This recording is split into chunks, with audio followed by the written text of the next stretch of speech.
This episode of the Get Fast podcast is brought to you by Trivelo Coaching, where we help triathletes and cyclists like you train smarter to race faster. You are joined, as always, by your host, Australian Ironman Champion Gerard Donnelly, and I am Jordan Donnelly. In today's episode, we have a very special guest, and we say this about every guest that they are special, and we say almost every time we loved the interview and it was one of our favorites, and this was just absolutely no different. This was an incredibly special interview with the one and only Steve Moneghetti. Any runner, if you are in the running scene at all, will know Steve Moneghetti's name. Every runner grows up hearing about Monas and his accolades. He's one of Australia's greatest marathon runners, 4 times Olympian with a best place of 5th at the Olympics in the marathon. One of his best performances was getting bronze at the Marathon World Championships in Athens in 1997. He won a gold, silver and bronze medal, or 2 bronze medals at the Commonwealth Games, a marathon PB of 2:08:16, where he won the Berlin Marathon. And something that's very important to him as well is that he still holds the course record for the iconic Sydney's City to Surf, which is 40:02, and that still stands 30 years later. So there's some of his accolades, but boy, did we have a pretty special chat with him, didn't we? Yeah, what a palmares of results he's got, and to talk to him and listen to his philosophy on how he went about his career is truly worth listening to, whether you're a banker, a painter, a marathon runner, a cyclist. The way he went about it, we could learn so much from his journey, and that's what was intriguing to me and to you, listening to story after story about particular races, preparation, his attention to detail, all the things that we talk about in our podcast. He epitomized in his career, and I just loved the whole conversation, and it could have gone on for hours.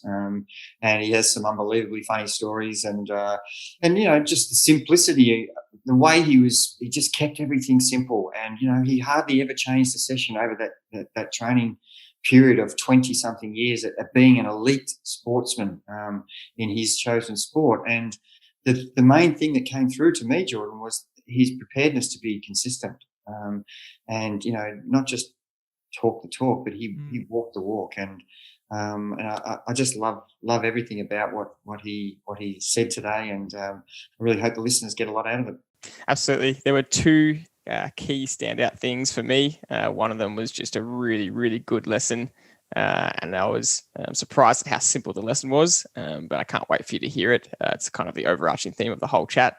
And the second thing that stood out was that we asked him what he thinks the most important sessions are, and he gave the exact same answer as we would give. So we were really happy with that. Our philosophies are really aligned. So without further ado, here is our epic chat with Steve Moneghetti. Okay, we've got Australian running legend Steve Moneghetti on the line. Steve, thank you very much for joining us. No worries. Good to be along, and good to catch up with you out at Buninyong or Mount Helen recently, and congrats on great team performance out there. It was terrific to see. Yeah, thank you very much. You would have been impressed with your friend Julian Painter cleaning up and with 3 victories that week. So. Yeah, he's pretty understated. We don't know how JP sort of made the transition across to cycling, but he looked pretty good. So, no, he had a great weekend, and it was terrific. You know, he's a fantastic fella, and, you know, we've known him for a long time, and he was one of the best roomies I ever had. So he's just a great fella, and it's terrific to see. You know, I think it's a difficult transition across, and he's been such a successful runner. You know, I know him as a runner, and, you know, the level that he got to, for him to then be able to reset and get some goals that he wanted to achieve in cycling, and to be able to really make that transition's been it's been difficult at times. He's had his ups and downs, as I'm sure we're all aware, and it's a credit to him that he's stuck in there and now having the success that he so richly deserves. Absolutely. We love to see it, and we do love JP ourselves. So I want to start with a little bit of a story. When I was 8 to 10 years old, I can't remember about that age, Dad and I were sitting in the car in the city, waiting to get warmed up for the Run for the Kids. We were there quite early. We were sitting in the car, and Dad handed me the paper, and it was Steve Moneghetti's top training tips or top racing tips. And Dad was my coach, and he said, you know, you You should be paying attention to what Steve Moneghetti has to say here. And I think that's really indicative of your presence in running culture in Australia. You're a running legend from the community level, which is, a lot of these fun runs you're involved in, the Herald Sun kind of tips, right through to the elite level. But to start off with, we want to know, what does running mean to you on a personal level? Yeah, well, that's a nice segue, Jordan, because I came from a cricketing family. I kind of wasn't meant to be a runner, and none of my brothers, sisters, uncles, aunts, nephews, cousins, none of them are runners. So there was never any expectation that I would run. And I didn't actually start running till I was 14, which, in running terms was fairly old. And I just loved the environment. I played a lot of team sports. I actually liked the individual nature of running. I remember going out to my first race, cross-country race out at Lake Burrumbeet, and I liked the fact that my performance was what it was. So I couldn't blame the other people in the team, or, if I ran well, my result justified that. If I didn't, I couldn't explain it, except I just had to go back and train harder. And that sort of contrasted a little bit the team stuff, because, I could play well at footy or cricket and we might lose, and, or, you're kind of half happy, but you're not. Whereas with running, pretty straight up, your result speaks for itself. So I love that environment. And the enjoyment aspect, I found it really social. That sort of club running atmosphere really attracted me. And I kind of went home that day and said to my mum and dad, gee, I love this. I think this is something I'm going to really do for a very long time. And, here we are, whatever it is, 44 years later, still, basically loving running. And it's my passion for running that comes through, not my success. And if I was good at it or not, it wouldn't worry me. Obviously, it ended up that I was pretty successful, but it was the passion and enjoyment that kept me involved in it. And, you talk about Julian and the experiences that we have, the friendships that I made. I just missed a call from Pat Scammell, who we had some great experiences overseas, another distance runner that's become a really close friend through sport. And, that's been the real bonus for me, to be able to continue to do it. And when you love what you do, for me, it's not hard to go to events and catch up with people. I love doing it because it's something I've got so much enjoyment out of.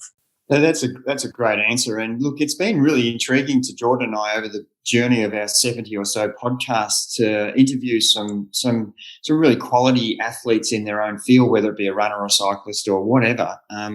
The thing that comes through all the time is their love and passion for what they do. And you've just summarised that beautifully. And if you absolutely love doing something, there's no mistake. You will get better at it regardless, because the enjoyment factor's there. I wanted to ask you, Steve, when you were at that early beginner age, and you were, just enjoying the aspect that, I'm in charge of my own destiny here. You still like the social side, where the team environment would probably have that aspect of it.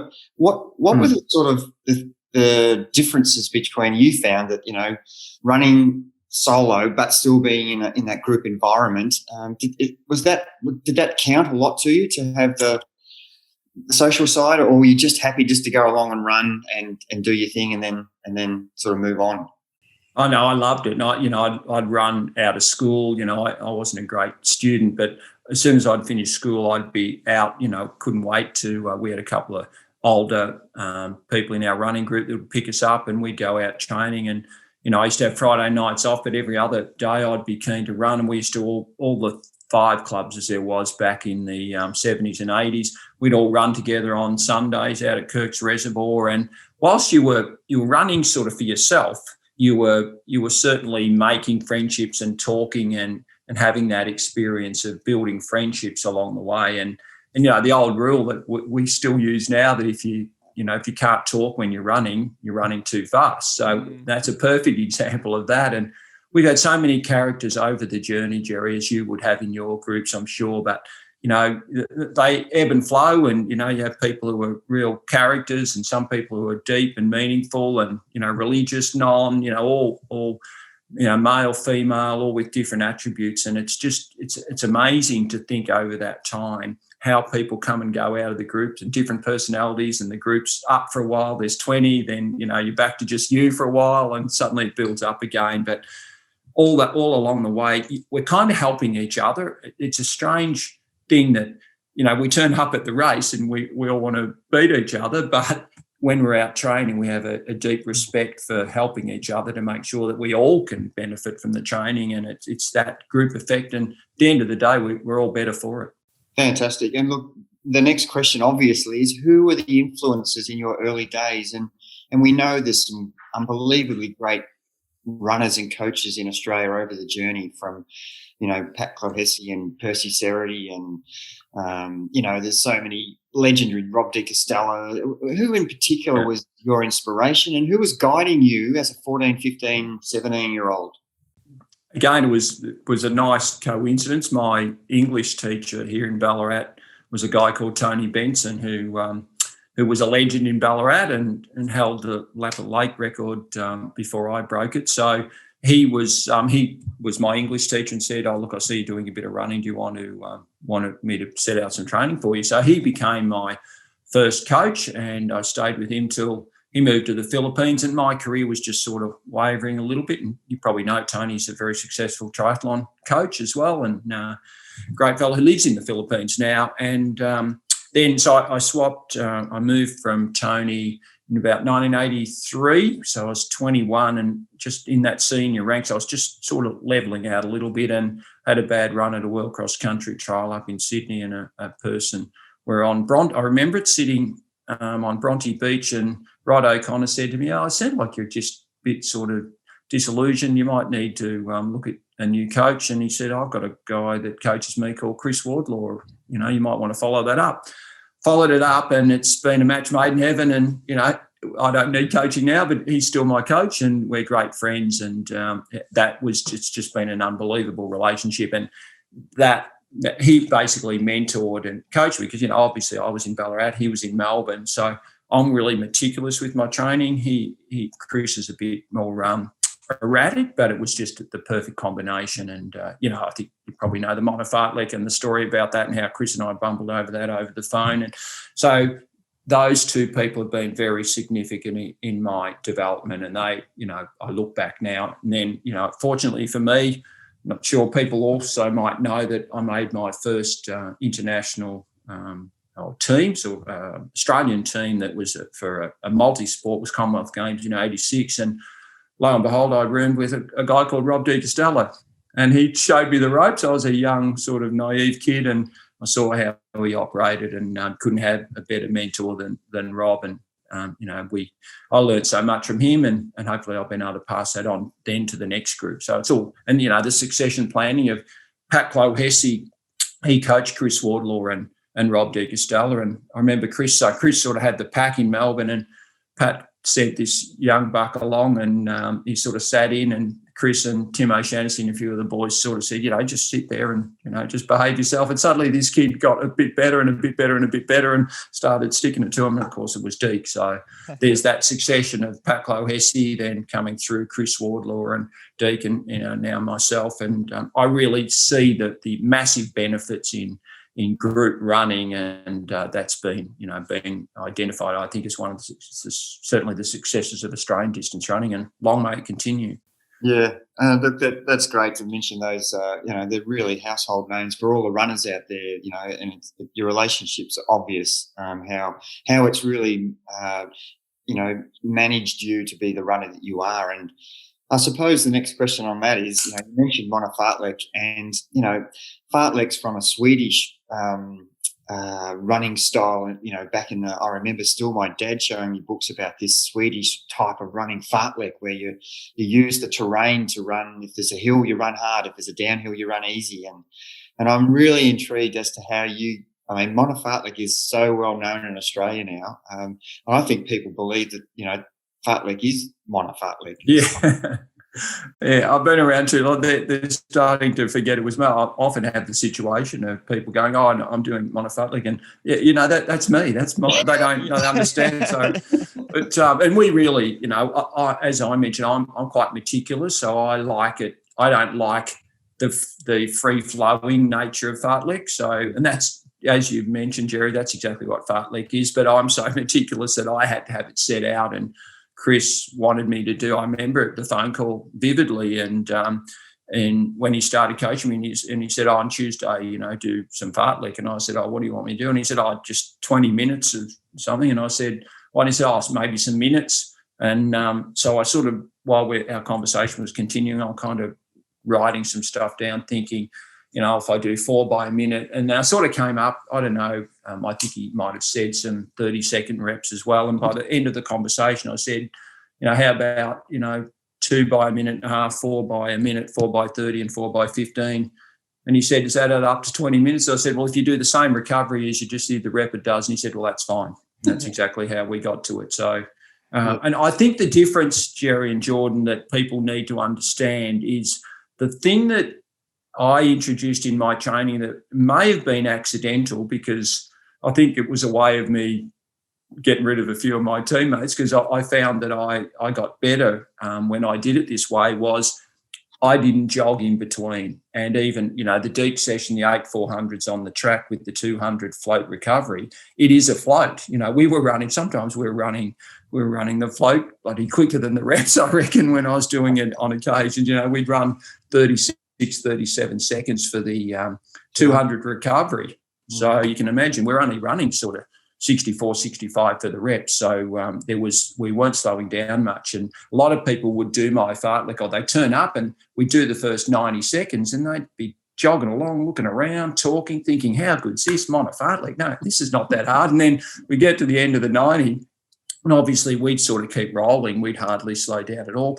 And they'd be stopping and they'd be yelling out, going, no, it's 90, we're over. It's time to jog. What's going on? And then obviously it's that cumulative effect of, you get fatigued by the second. The last couple of minute reps are tough for everybody, and then you hang in there. I always tell people to try and keep the pace up. So I don't care if you slow down, but make sure there's a difference between your rep and your float. So don't be just getting into the stage where you're so fatigued, you just think, I'm just going to run this in and finish the 20 minutes and see how far I get.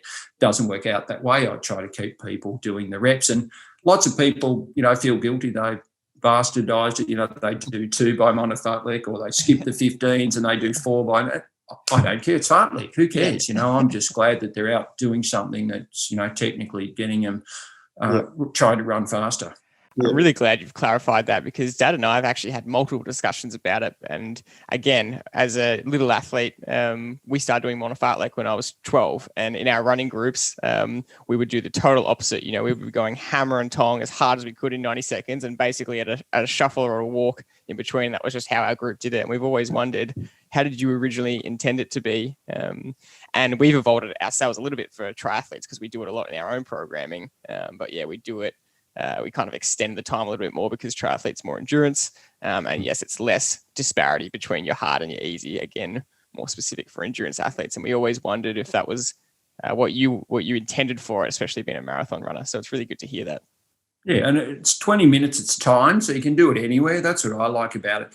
Round an oval, golf course, I've done it all places all around the world, you can do it down the. I remember Troopy and I, we were doing it on a bike path up at up in Brisbane, where we were staying before a big event up there. And I remember I hadn't sort of scoped the course, and I remember the bike path ran out onto the freeway. And because we're halfway through the 20-minute fartlek, we weren't stopping. So we're running down this freeway. Oh, my God, how we didn't get cleaned up by some semi-trailer doing about 100 down the freeway. But we had a few, people honking the horn going, what are you idiots doing out here? But it was fartlek, we had to get it done. We're serious athletes, so we did. I think that sums up the attention to detail that we're sort of going to explore here a little bit in your interview here. But, yeah, talking about particular sessions, and this is something Jordan and I are always discussing, what is the best bang for your buck? What session in your career, looking back, and I know you're going to say they all count, but where do you think you got the best result from? What session do you think stood out? And the one that you couldn't miss, the session that was too good to miss? Oh, Jerry, you'll be surprised, because it's not really a session, it's a long run. And if I tell people now, if you can only do one thing this week, and I tend to base my coaching around a week still. Unfortunately, it's 7 days. Be nice if it was 8 just for synchronicity, but it's 7. So the long run on the weekend, it's vital. And obviously we used to do it on a Sunday, because we'd have our club race on a Saturday afternoon. So we do the long run Sunday. Now it's more difficult because, lots of events are on Sunday mornings, but that long run is crucial. And I think probably the two things that I see as really important, and I don't think we race enough now, so racing's really important, and the long run. The problem is, don't compromise the long run by racing too many Sundays. So it's a bit of a combination of, you do want to get that long run done because that forms the basis of your training. And I would always start my week on a Sunday, and I would run 35K Sunday morning, 2.5 hours, and then I would run another 8 to 10K that night. So I got over 42K in one day. That was the intent. And I would be in the shower Sunday night thinking, I've done 45K today. That means I'm right now to get my 200Ks for the week. I've only got to do 155 divided by 6. So, it all worked. For me, it was nice because I had that volume in the bank Sunday night. And that was a beautiful way to start my week. Do you think, Steve, looking back, there were periods where you overtrained yourself? Because, you're talking numbers that are obscene to most people who are listening here, to run 200K a week, 250K a week, starting with 45K in the one day. Do you think they were, looking back, it's easy in hindsight, I know, but were you happy with the way you progressed your training? Was it? Yeah, I was really happy. I reckon, maybe distance runners now train too hard because they do more intensity and they're trying to run 160, 180K, but they also do it with some really hard running, these new, 30K runs where they run 20K of it at race pace. And I could never have done that. The one thing that I did, whilst it sounds like that volume was high, Jerry, I averaged probably 160K for about 10 years over the years. And that was the basis of my training. Most of that running was long, slow distance or LSD and 80, I work out, I did 6K on a Tuesday night in my fartlek, or 7. We probably got closer to 7 in 20 minutes. And then Thursday I would do the 5K track session, and Saturday morning 7K hill course. So 7, 6, 13 and 5's 18. So 182 out of my 200Ks was just running at, well, for me, it was jogging pace at 4:30. I was racing at 3-minute K. So for me to run at 4:30s, that'd be like saying to someone, you're a 5-minute K run leg or runner, so you should go out and do 80 or 90% of your training should be at 7.5-minute Ks. They would never do that. That's great. That is such good information, because that is one of the things that we are really keen on. You don't have to be flogging yourself to actually improve. And the 80-20 rule is almost what you've run your whole career. Implemented. Yeah, pretty much. And one thing, when I did run hard, so those sessions, whilst they were only, and that's what people say, God, you only ran hard for 20 minutes on a Tuesday, and only 10 of it was hard. The other 10 was meant to be jogging, but I was floating. And Thursday, only do 14 minutes, and then Saturday, the hill course was about 22 minutes. I go, that's not long enough. If you're doing 200Ks, you are so tired from the mileage that you're doing these little spurts of really quick running, and it teaches your body to be able to run fast off that tiredness. And that's my training philosophy right there. It's amazing that you can, do all that long, slow running, yet get to the marathon and average 3:02 pace for an entire marathon. That's quite incredible. The body can do that. So we want to. I was just super strong. So that's the thing. Now I became bulletproof. I was never injured, and I never. I'm injured every second day now, but I was never injured then, and I never thought about being injured because I was so strong from that mileage. I felt like, I know it sounds weird, I'm a normal bloke, but I felt like I was a superhero. I was invincible, untouchable. So when I turned up at the start line, I never worried about being able to run 3-minute Ks. I was just going to run 3-minute Ks, and no one else was going to keep up. I was going to win the race because I was just going to run them off their legs because I was superhuman. They couldn't keep with me. So I had that confidence through my training that when I was on the start line, I just backed myself in. And to be fair, you were doing, as you said, a fair amount of racing. So you were getting that. Lots. You were getting that hard session in the race, that race-like session. You were race fit from racing, and you were fit as a runner from the long, slow distance you were doing, plus the little bits of training in between. But that racing, as you said at the start, the very first question was, what are the key sessions? Was the endurance run and the racing. And and that would be right, wouldn't it? It would be. And what I want to differentiate, and this is, I want to get this out there publicly. You've given me the chance to do it. When I talk about racing, a lot of the racing was club racing or state-based racing. They weren't the ultimate races, so they weren't. I want to sort of prioritize racing. Racing was for me the best training session I ever did. And those races that were at a slightly lesser level, they were still great preparation. But don't lose sight of the fact that the big events, the Commonwealth Games, the Olympic Games, the World Championships, the Nationals, the Zadapex, World Cross Country, they were a different race altogether.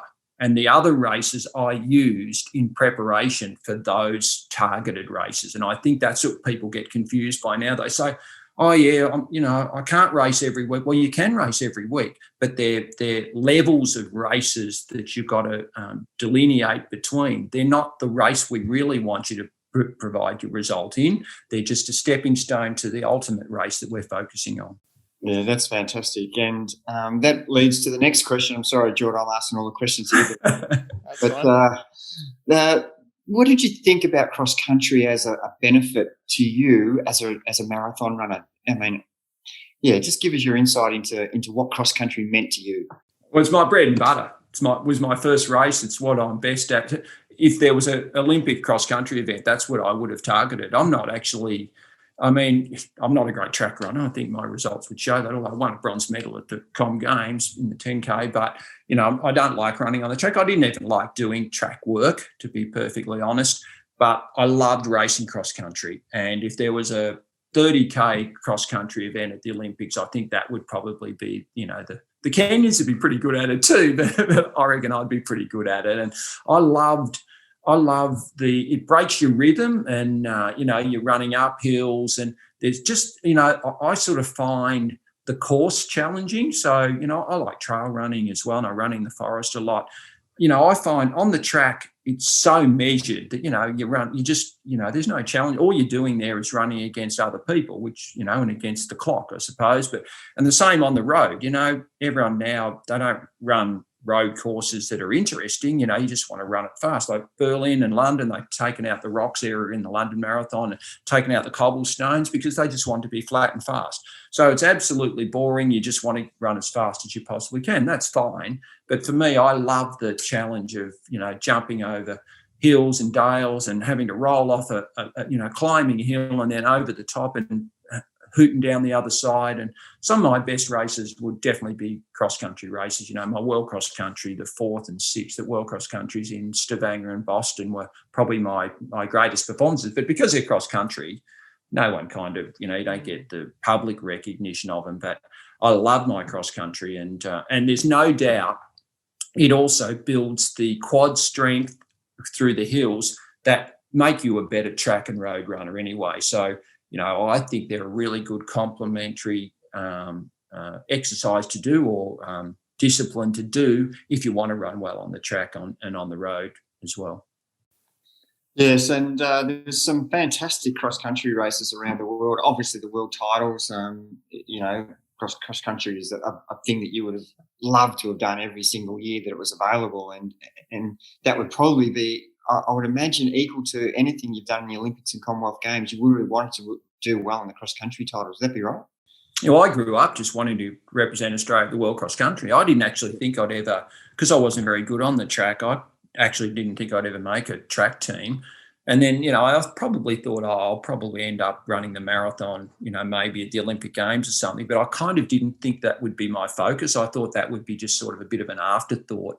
And cross-country was really, the World Cross Country was where I based myself. And I love it because, you've got an Australian team and we all travelled together, and it was, a unique discipline. It wasn't multidiscipline. You just go to the World Cross Country and every person there's a distance runner. So I love that. Some of my, if you talk to JP or talk to a few of our running mates, Paddy Carroll and Troopy and geez, we had some great time on World Cross Country teams. They were just such great bonding experiences for us as well. And the running wasn't inconsequential, but it was there's certainly some great experiences had along the way. I can tell you a few more stories than I can about the race results, which I'm not sure is a good thing or a bad thing, but no, I love my cross country. Yeah. So does representing your country mean a lot to you over the journey?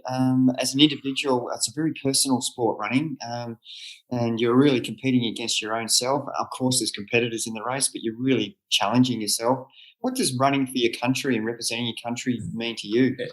Jerry, I could not understate how important it was. It is the only thing that dictated my running career. And, I've been running, people remind me now I've been running, I've been retired longer than I was running for my country. And yet I say, they say, how many marathons have you done? I say I ran 22 marathons. And they say, oh, yeah, but what about that one last week or that one? No, they're just long runs. I ran for my country. Those 22 marathons I ran, I think about 12 or 13 of them were, at Commonwealth Games, World Championships or Olympics at the highest level. And I tell you, when you put on that Australian singlet, you're running for a greater sense of purpose than yourself. And, you probably know the story. I'd often look down at my at the brand on my singlet and say, well, it's hurting now, but, you're doing it for your country and you just keep going. So for me, the greatest thing I ever did, if I did nothing else, the one time I pulled on an Australian singlet and ran at my best for my country, there is no greater result than that. That sends spine tingling down my body when I hear that. It's such a great thing to hear how dedicated you are to representing your nation and what it means to you. And that brings me to the next question, Steve, is, if you can have that determination to run for your country, the mental side of when you're not running, when you're running for yourself, how important is that? Because you've just talked about how you're inspired by, the crest of the Australian emblem and what it means to you. How important do you think the mental side of preparation and preparedness as compared to the physical side, Oh, it's massive. And, I got to such a high level that most of the athletes that I was competing against were all that good. It wasn't like I could line up and go, well, I know I'm going to win today because I'm better than all of these guys, because we'd all got to the levels that we had. And, so you have to call in, you have to call in the mental strategies that you're using. I think one of the reasons that the Africans are so strong is because, their desire to survive and to get out of their environment, to be successful, to have this notoriety, that pushes them. So that proves to me how important the mental side of it is, because they've got such a desire that, I think they, and, you can hear them, they talk about that, when they're on the start line, they look along to Western cultured athletes and go, well, we know we've got them covered because they're going to go home to a warm house, a safe family and all that, whereas we don't, so they know that they've already got a head start on us because they're so much more determined for reasons that I've just mentioned. So that mental side, you have to call in a lot of that stuff. But, I think a lot of it's in the physical preparation of your training, and then the mental challenge is for you to then translate that physical training into performance. So many people I've trained with over many years, Jerry and Jordan, athletes, they're much better than me in sessions. They can run for, and I think, wow, these guys are great. They're ladies, they're going so well. Then we turn up at a race, stand on the start line, we finish the race, and I look back, I go the race results and their name's down the list, and I go, what happened there? They almost train better than they race. So there's something missing. So one of the strengths that I have had, and I try to instill in people that I talk to and coach, is that ability. Training is only training, and it's only reflected in your race performance. So, make sure you translate that into your race. And if you're not, then you need to just look at the training, tweak it, have different lead up or change your training to make sure that your racing is what's counts. So many people, great trainers, and they never get the race results that they deserve. I feel bad for them. I think, well, God, you're training so hard. Maybe they're overtraining or overcomplicating it or something, because then they're so disappointed when they get to a race result. And I kind of go to them, yeah, you should be, because you're training the house down. So I don't know why they're running badly, but one thing I had a great capacity to do was to make that jump from training and make sure that on race day, I got the best out of myself. And the thing that I probably, sorry, I mentioned I'll ramble off. One thing I'm kind of really proud of now that I look back on, a lot of my records are still standing now. And that's because I went into the race not just wanting to win the race. I wanted to push myself as hard as I possibly could. And often I will have ran a race and won it. And if you look at the results, I actually then improve over the time. So I don't stagnate or just be happy with the win. I go back and say, well, last year I did this. So this year when I run it, I want to improve that time. So, I really pushed hard to get the best out of myself. It became more of a personal challenge. It was almost like a personal time trial to see if I could run faster than myself, my former self the year before. And that's the reason that some of the times that I've ran have been up. I never ran the City to Surf in whenever it was, 92 or 93 and 91 and thought, gee, my record's going to stand for 25 years. I just ran as hard as I possibly could. And I'm proud that I crossed that finish line. No, at that day, I never crossed the line. I see some races now and they're crossing the line and they're punching the air and, going around and high-fiving. I was smashed. I was on the ground, rolling around, picking myself up because I was absolutely spent. And I can tell you, when I did wear that Australian crest on my singlet, I tell you, no matter what my physical capability at the time, I ran myself out completely. When I crossed that finish line, there was absolutely nothing left. That's a fact. And it's interesting watching. I just look at some of the videos of the form that you show during a race, and I'm really intrigued to get your view on this. Is what you look like outside and what you feel like inside. And you were a bit of a master at this because I watched a lot of the years of racing when you and Deeks and I can tell on body language how people are feeling, but I could never tell. You were running fantastic, and then 2 steps later you're dropping off, but you looked still fine. Yeah, it's interesting.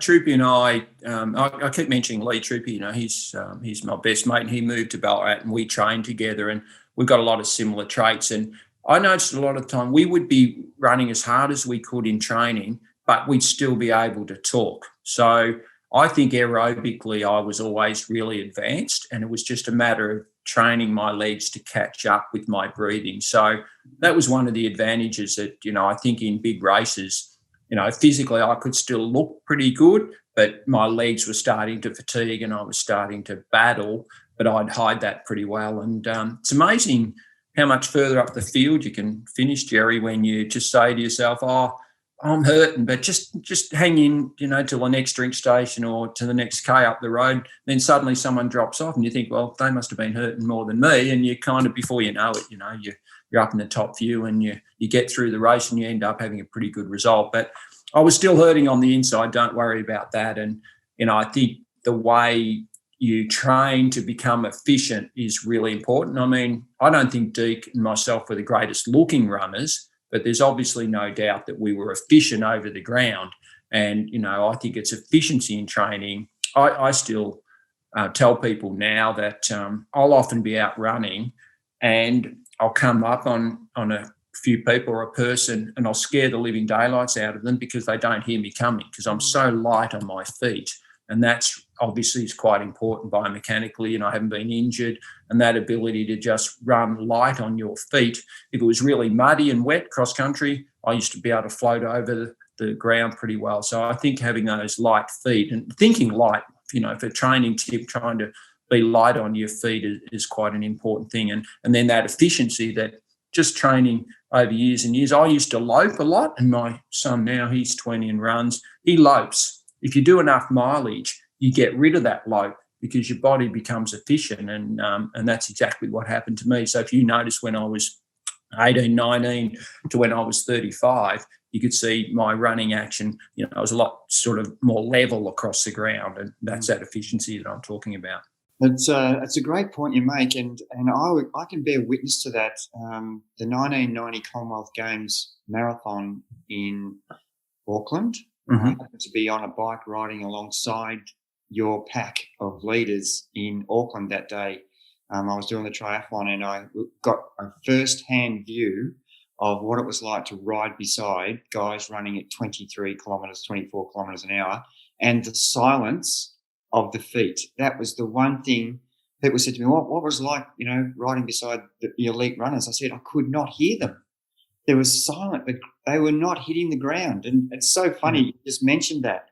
And the least time your foot spends in contact with the ground, obviously the more efficient you become. And that was the thing that struck me so much about how the elite runners differed from some really good quality, everyday runners. It was just the sound that they were not making. And it's interesting because that field, we were from all around the world. Like there's Steve Jones, Douglas Wakahuri, Jim Rakanga, all in that race, and yet we're all, when you sort of meet together at that level, you're all so similar, and we're all pretty quiet, and we're all, you have to be efficient, or you can't run at that level over such a distance. Exactly.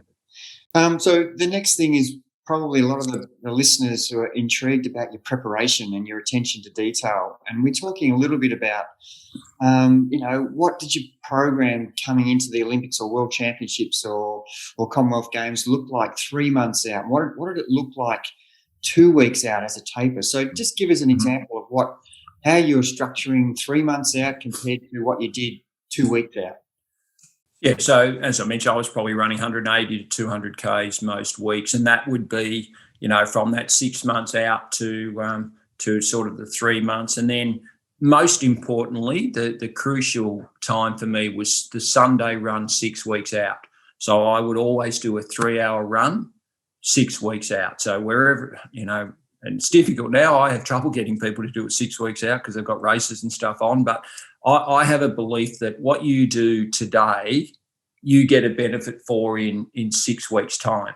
So that's the idea of the 3-hour run, is to just, mentally to know I can cover the distance, because I probably ran about 42K in that time, but also to know that I'd had this really long run 6 weeks before that I was going to get the benefit from when I was on the start line 6 weeks later. So that was the most important run, 6 weeks out, the Sunday run. And I would not do a session on the Saturday before that, and just probably either miss the Tuesday night session or just do it lightly, just to make sure I absorb that long run. So, I'd still do another 5 or 6K that night. So I was probably doing about a 50K day roughly that day. Then, so that's 6 weeks out. And then I would probably factor in a race about a month out, so 3 weeks to a month out. I'd have a race, and that would be when I'd start to the freshen up phase. And, I'd run 200 Ks, then it, drop back to about 160, 120. And then the week of the Olympic marathon, I would do exactly half my mileage. So I'd do 100K. And that would consist of, I'm a pretty simple man. On the Tuesday, I would do half fartlek. So, which for us, I'm a maths teacher, but I can't even get that right, because our half fartlek's actually 2 90s, 260s, 230s and 215s, which is actually 13-minute fartlek. So it's not half, but we call it half fartlek just because it's sort of half of everything. So I do that on the Tuesday, and then on the Thursday, just 8 400 instead of 8 400, I'll do 8 200s with a 100 float, and just cruise that in about 7 minutes, and then just jog. Obviously, the marathon was on the Sunday, so I had the extra rest day. So I just jog Friday, Saturday, and then line up at the start line, having done 100K, a couple of light sessions, a race, 3 or 4 weeks out, probably a half marathon to make sure that I was in good distance running shape, and away we'd go. And most importantly, I think, which is interesting, when you ask me about my preparation, what hits me straight away, Jerry, is the other thing that people forget. Once I ran the marathon, I took a 6 to 8 week transition to get back going. I never raced till a couple of months after that marathon. So I knew leading in, when I was on the start line, I could absolutely waste myself, because I was going to have 2 months of just jogging around to make sure I was completely recovered. I sometimes think people kind of get to the start line now and they go, oh yeah, but then I've got this race here, if I don't run well here. For me, it was the end of the world. I was on the start line and I was going to give it everything as if I was never ever going to run again. And I liked that approach, because for me it was all or nothing. Did you do any B, C races that we talked about earlier, like some club events in that 6-week last period? Like you did the one hard proper run, a half marathon, for example. Did you do any like 8Ks or B or C level races in that period leading up to it? Well, I would have. I think as I got older, I did less of it. I was getting a bit more nervous, and Chris and I would be worried. Sometimes, to be honest, I would do my hill session on a Saturday morning. Then I'd go down instead of just doing because I'd always work out. So if I'd done 192K lunchtime on a Saturday, it was obvious I was going to do 8K Saturday afternoon. So what I'd do is I'd just sometimes go down to Ballarat YCW's club race and I'd just jump in and think, oh, well, this is a bit of company to do my 8K. I'd get going. I was running, just by the end of it, I was probably running close to 3-minute K. So I, unfortunately, that was a tough day, and then I'd run 45K the next day. So it's a pretty tough weekend, but I would just use that race as a bit of a fill in for the day.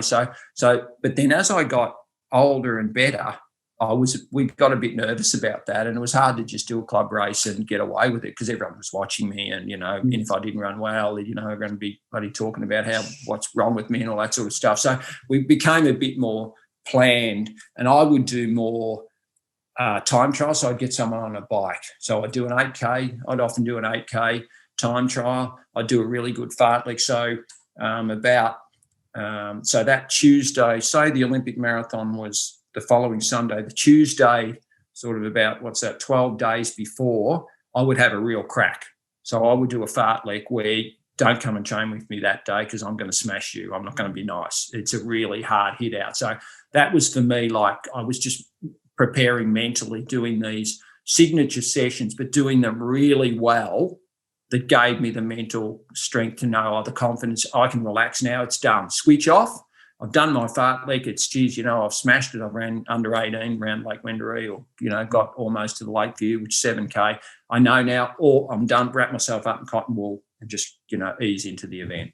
So I had my signature races. And if it happened, Jerry, that a club race was one of those, if there happened to be the run up Mount Buninyong and I'd used that before, I'd go, okay, there it is. Yeah, that fits nicely into the program.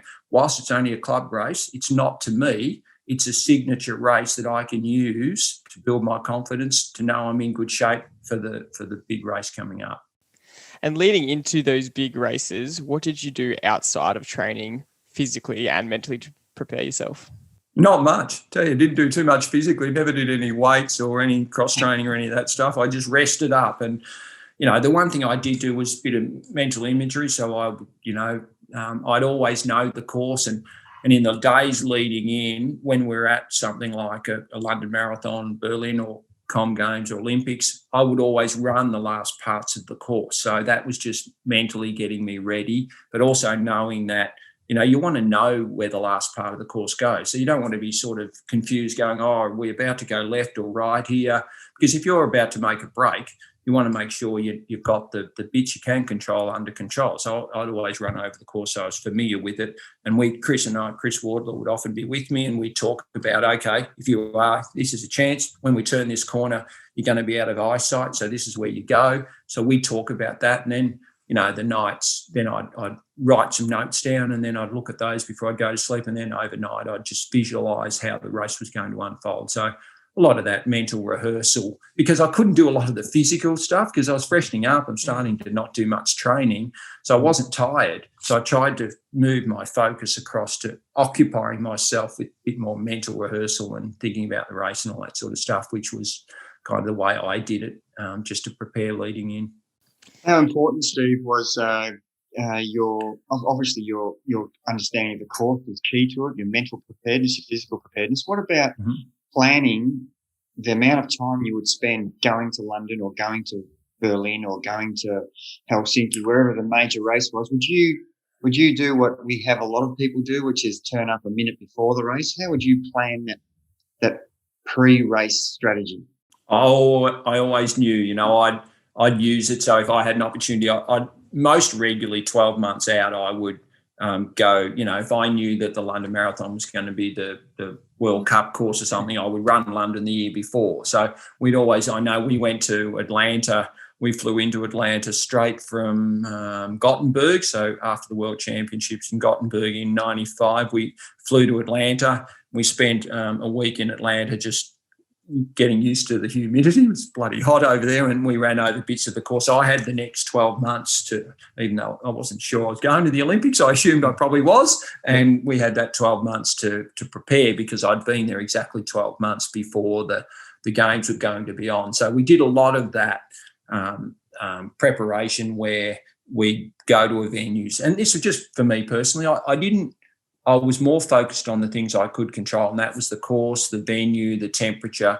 I was less worried about the opposition. So I didn't spend a lot of time sort of looking over, oh God, I'm ranked 5th in this race. There's 4 people ahead of me. How am I ever going to beat them? I never worried about that as much. Even, definitely in marathons, because it's a personal challenge just to finish the event. But even in other events, halves and cross-country stuff, I worried less about the opposition, to be honest. I had a race strategy. It was go hard from the gun, and if someone sticks with me and they're there with 100 metres to go, they're probably going to out-sprint me. End of story. That's as simple as it was. So I didn't complicate things.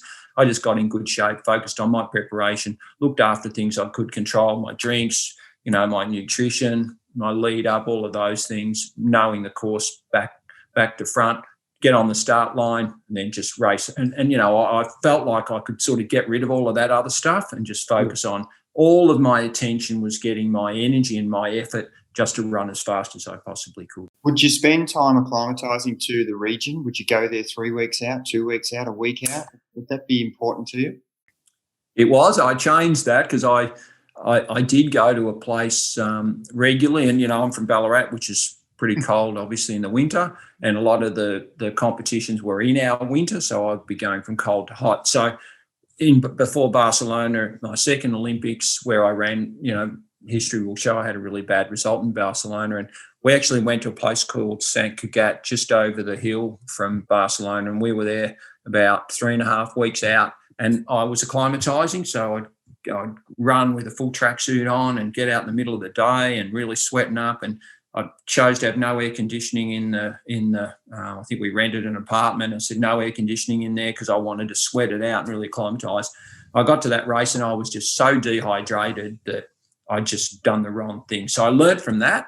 So after Barcelona, I never went to a place leading in prior to the event. What I did was I used the heat chamber out here in Ballarat. So I went out to Ballarat Uni and I went in and I only rode on a stationary bike, and I just pumped the temperature up to 35 degrees and 75% humidity or whatever it was going to be. And I trained just rides on the spin bike. That was my morning run. Then the rest of my life I would just treat normally. And that really helped me to acclimatise. So just that exposure to it in the heat chamber, the rest of my life I was just recovering and treating as normal in Ballarat's winter. And that really helped to just get my core temperature to be reduced when it was hot and humid. And then I had really good success, in Athens in 97, Barcelona in 96, and Gothenburg in 95 in some really hot races.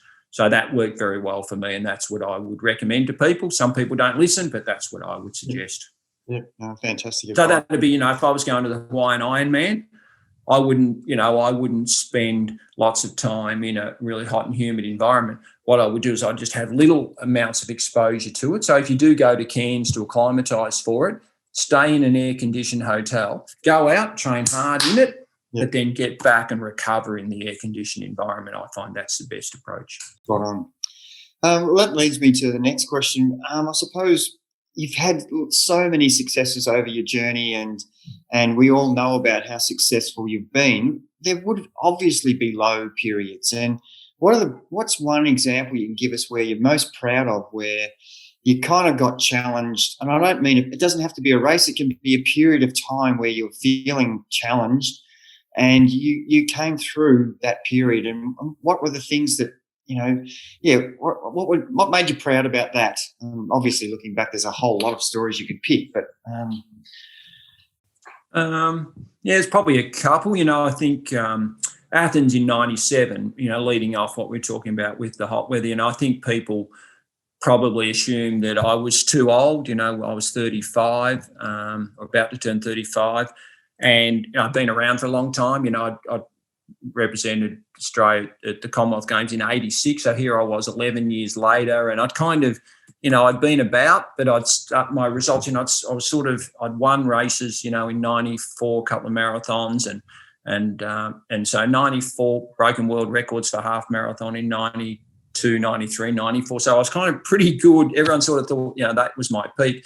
So by 95, 96, in Gothenburg, I think I was 8th. In the Olympics, I was 6th or 7th. So I was kind of starting to wander back in the fields, and people kind of going, oh, yeah, he's been around too long. Athens, it's hot. He's not going to be able to do well there. So that for me was a really significant event. And, over my career, I look back at my career, and the highlight for us personally, and Chris Wardlaw would agree with this, is that bronze medal at the World Championships. I never won an Olympic medal, but the bronze medal at the World Championship in athletics, that's like an Olympic bronze medal. So I was really happy for that performance, and I dropped off in the race. I sort of dropped off the pack, and I came through, and I had to dig pretty deep and call on a few things. And there's a bit of history there, because we started at the town of Marathon and finished at the old stadium in Athens. So it was a pretty significant event. And for me to be able to run through the field, and in '87 at the World Championships in Rome, I was in the lead pack, and it's only my second marathon, and I thought I was going to win the World Championships, and a couple of Africans ran away from me, Ahmed Salah and Douglas Wakahuri, and then Bourdin just got me just outside the stadium. He got me about 40K and then kicked away just outside the stadium, and I finished 4th. Who would know that 10 years later, I'm running on the roads into Athens, I was 3rd, and there was an Italian, Danilo Goffi, was catching me, and everyone's kind of going, oh, God, it's going to happen again. Italian's going to pass me in the last few K. I said, no, it's not going to happen. And I remember running down into the old stadium, and, it was just a beautiful moment to be able to finish that race in 3rd place. And, I was exactly a minute behind a couple of Spaniards who were pretty good, Martin Fizz and Abel Anton. So it was just a great race. And I remember I've seen footage of the interview. I was just on cloud nine. I was gaga and saying some stupid things that you do when you've had a pretty good run. Amazing, isn't it, that your biggest challenge turns into also your biggest kind of victory and your favourite moment? Yeah, and it was personally very satisfying. And again, people will say, oh, yeah, but, you broke world records, you won Berlin Marathon, you won Commonwealth Games. And yet for me, that 3rd placing was a really significant run. And, when you think you ran for your country, I did my country proud that day, and, that's pretty satisfying. It's not often when you win, it's, sometimes there's other factors come into it, as you mentioned, Jordan. I have a question that's a little bit left field, and it's to do with motivation, because I imagine this wouldn't have been an issue as much for you, but a lot of athletes do struggle with sustained motivation when the training programs can feel repetitive day in, day out, especially for long endurance sports. Yet you were doing very similar training programs, just a lot of long, slow running for decades on end. So what do you think about that? It's a weird one. I think it's a funny story. Julian Spence, Moose, lives in Ballarat and owns a running store here, and has been doing a bit of running with us over the last few years. And he said to me, I was on a Tuesday night when you didn't do fartlek, what other sessions did you do? Anyway, we're sort of running along, and a bit of silence for 10 seconds, 20 seconds, 30 seconds, a minute.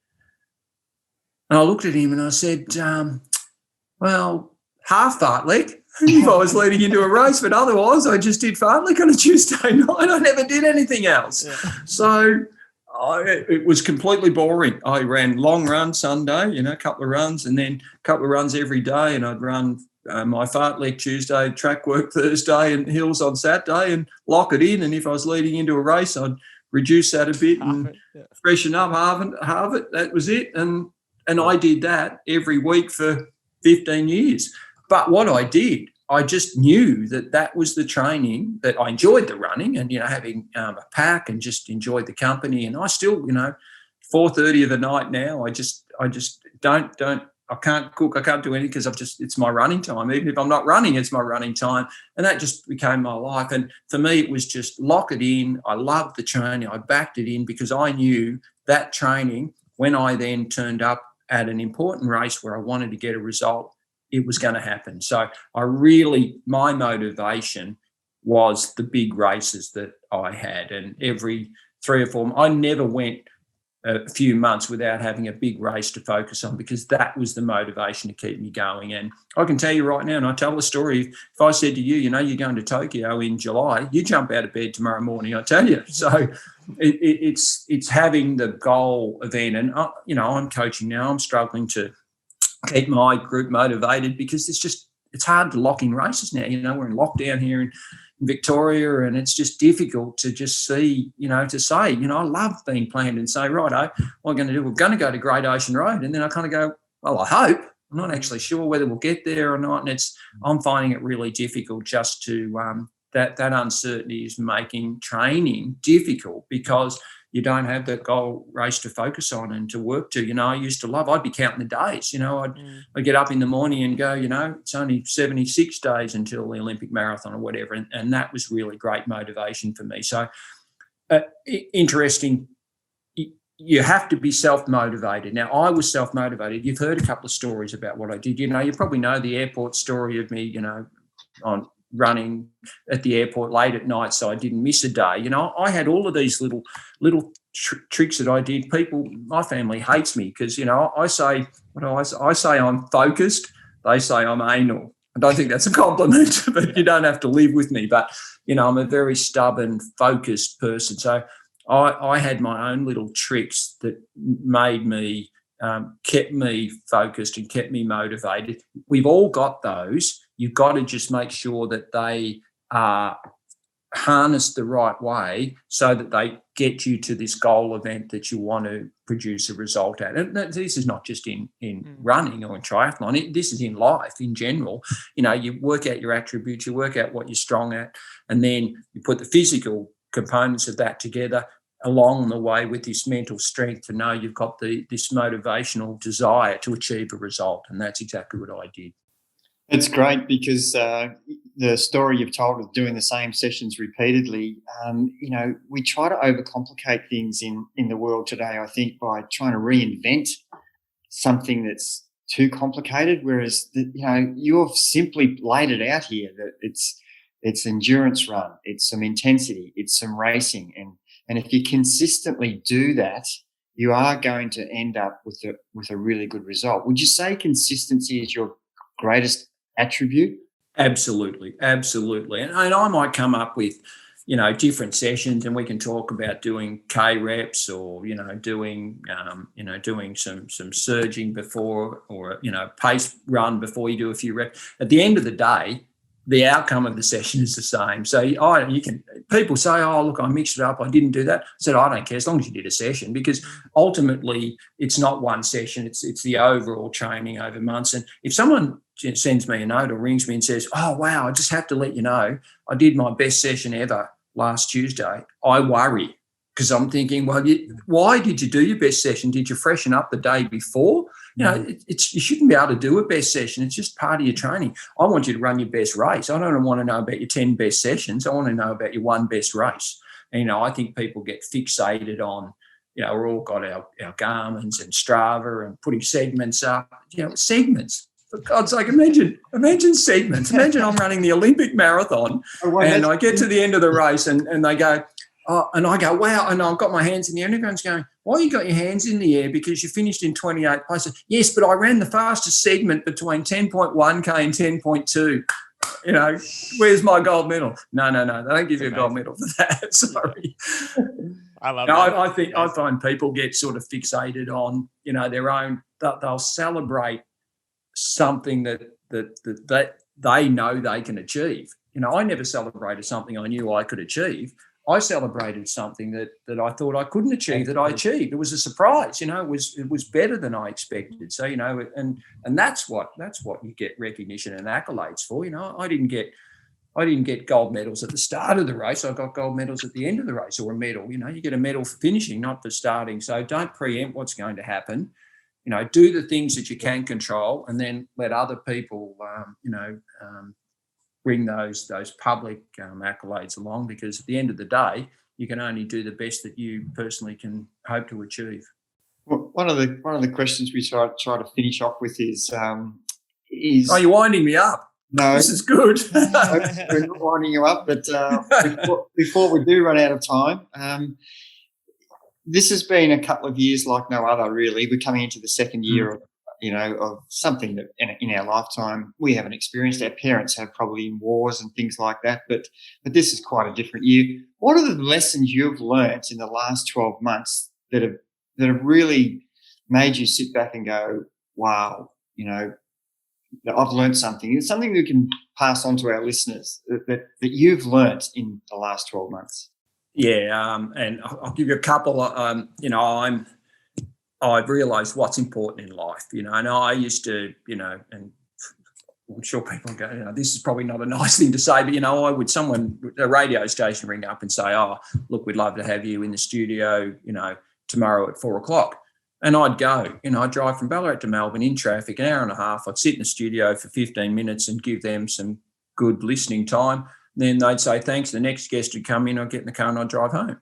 Well, there's a day in my life. And to be honest, I might have given a little bit of value to the listeners, but I started to realise that's not very efficient use of my time. And so I'm starting to pick and choose and a bit more on what's important and prioritise things in my life. That's the first thing I think I've learned, and be more in control. And if I could pass on anything, it would be, don't be as answerable to other people, be answerable to yourself and take more control of your life. And that's been important for me. And the most important thing, and we've got 4 children, Tanya and I have got 4 children. I used to say, I used to tell this joke about I had 4 children and Tanya had 5, me being the 5th one because she looks after me. But people start to complicate that and they go, oh, so she was married before and she had no, it's not that hard. I shouldn't have mentioned it. Just keep it simple.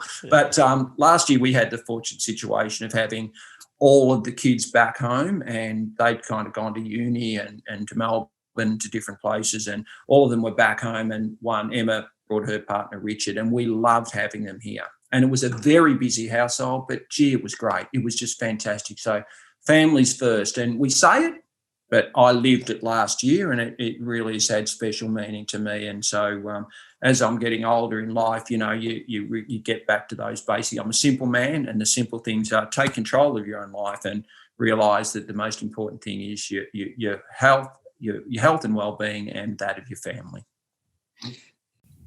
Go on, Jordy. I was going to say that's amazing insight. And I think that's the biggest thing I've learned from this podcast is how much value there is in keeping it simple. We can absolutely overcomplicate it, and your entire career and your life philosophy is a testament to that. I think that's really cool. Well, love what you do and keep it simple, and you'll get a pretty long way in life, and you won't have the disappointments. I think that's the key. I'm very fortunate, and you guys have given me the chance to indulge and tell some stories, and I've taken opportunities, but I've had a great life and living a great life. And I'm a very, very basic person. It just goes to show if you stumble on what you're good at and you work very hard at realising that ability, then the world's your oyster. And that's been the situation for me. And if I could pass that on to you guys, and thank you for your time and allowing me to tell a few stories and hopefully give you some value to your listeners. Just before we go, so your passion as a runner, as a 14-year-old, how is your passion now as a 79-year-old? Sorry. Yeah, I feel 79.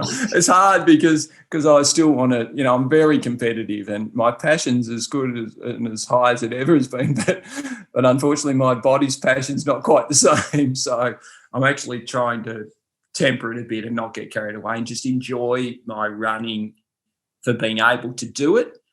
I got to the stage where I was enjoying my running because I was successful at it, and they're 2 different things. And so the lesson for me is, whilst my body's letting me down, just remember that it served me well, and for me to just get out and go for a run, for me to run it, still running at 3:30 Ks is still pretty good for a guy who's put my body through Yes.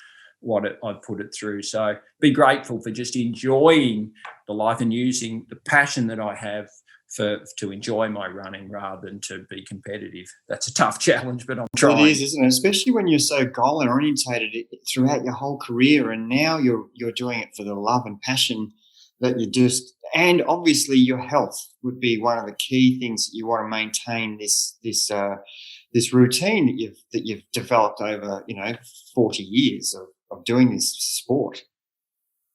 Yeah, I used to sort of eat and exercise for performance. Now I exercise for health, and that's a completely different view. So, and eating and nutrition, it's swung a lot. I used to eat a lot, sugar and chocolate and just carbohydrates, just cram it in because I was training so hard. Whereas now, you're choosing to make decisions for your life and your longevity. And again, I don't want to sound like I'm lecturing, but, you eat for now, but you also eat for, where you see yourself down the track. And if you live a life where you enjoy life, but you also make some sensible decisions, then you're going to enjoy life for a lot longer. And I think that's important to realise as well. It's management, and I think it's management in business, it's management in relationships, it's management in sport, that you just have to work with what you've got and manage it through a crisis, just like we're managing through a crisis at the moment. You're also, your body will have its ups and downs and you'll have crises, and you just go with those ebbs and flows, take the lessons you've learned along the way, put those into practice, and hopefully that'll allow you to get through that ebb and flow and come out the other end, as I'm sure we will post-COVID whenever that happens. That's a great point, because, during those periods where you were running for performance, there would have been days in Ballarat where no one sees Steve Moneghetti going out there in the freezing cold, probably snowing, and not missing a session. And all they see is you on race day, but they don't see the hard work, the consistency you put in, and all the elite runners put in. I'm not saying just the elite, but even the everyday athlete, runner, or cyclist. It's just not all about race day. It's about the journey, isn't it, and the process to get yourself to race day. Yeah, well, without the journey, you don't get to the destination. So it is all about the journey. There's no doubt about that, and I think that's what makes a destination so much easier. If the destination's just around the corner and you go at your front gate and it's there, it's not a lot of satisfaction in getting there.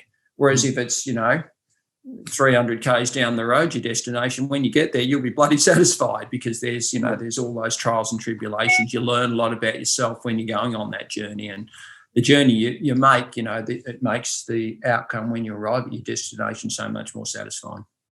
This is why I loved getting to do these interviews, because all the lessons that you learn from sport and from elite sportsmen like yourself apply to life. And it's incredible how well it translates. And when you learn to be disciplined in your sporting endeavors, it carries over to being disciplined in your health choices and your food choices. And like you said before, stuff like keeping it simple not just applies to training principles, but it applies to life as well. And that's such a good translation. And you have to, if you're not living it, then, I can talk about it. I think you gather that I'm genuine. Not only have I lived it, but I'm also learning it and applying it daily to myself. So when I talk, it's not like I'm making it up or have to read out of some book. I'm living it by example, and it's there's no more reinforcement than that.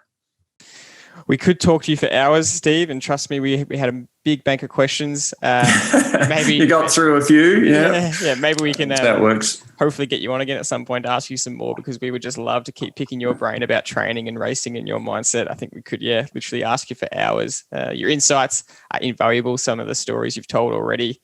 Jordy, before we go, I just got to ask one more question. Absolutely. So, Steve, what event is your favourite race that you've ever run around the world? What race do you go, that is the best race I've ever done? Not in terms of performance, in terms of, like, I used to watch that race in the northern England where they ran through the bloody barn. Well, that was one. The Cinque Mellini would have to be up there. The one in northern Italy where we ran through people's backyards, and that was just such a special race. And seriously, they were in their kitchen when you're running through their back room and out through their farms. And the great thing about that was the Italians were on the sidelines, and they were just so loud. They were almost it was almost like the Tour de France. They were kind of closing in on you, and you probably know, I was running against a few Italians, and I remember one day I was running against, and they kept yelling out, "Die, die, die." And I'm thinking, God, that's not very nice, but dies in Italian, dies go. So I got it in the end, but it didn't sound very good at the time. But that's a fantastic race, and I think it's still go. I think it might be one of the longest cross country races in the world. So, but races like that, and again, they have special significance because they're a different environment. They're just, the memories of the different situations that you go through, climbing over bridges, running through corridors, outdoors, and it was just unbelievable. Past sheep, cows, goats. It was an incredible race. Yeah, fantastic. Great. Well, thank you, Steve. Again, your stories or ramblings, as you call them, but it's just gold information for us. We just soak up every bit of it. And again, I do remember as a kid hearing that airport story, and if you're not wanting to miss a day, and that kind of stuff's inspiring. So, and all true. It's been a pleasure. Thanks, Jerry. Appreciate it, Jordan. Thanks for your questions, and hopefully give some value out there. And look forward to talking to you again sometime down the track. Keep up the good work. We're all in this together. It's a team effort. Cheers. Absolutely. Thanks, Steve. Appreciate it. Thanks, Jordan. See you, Jerry. See you, Steve.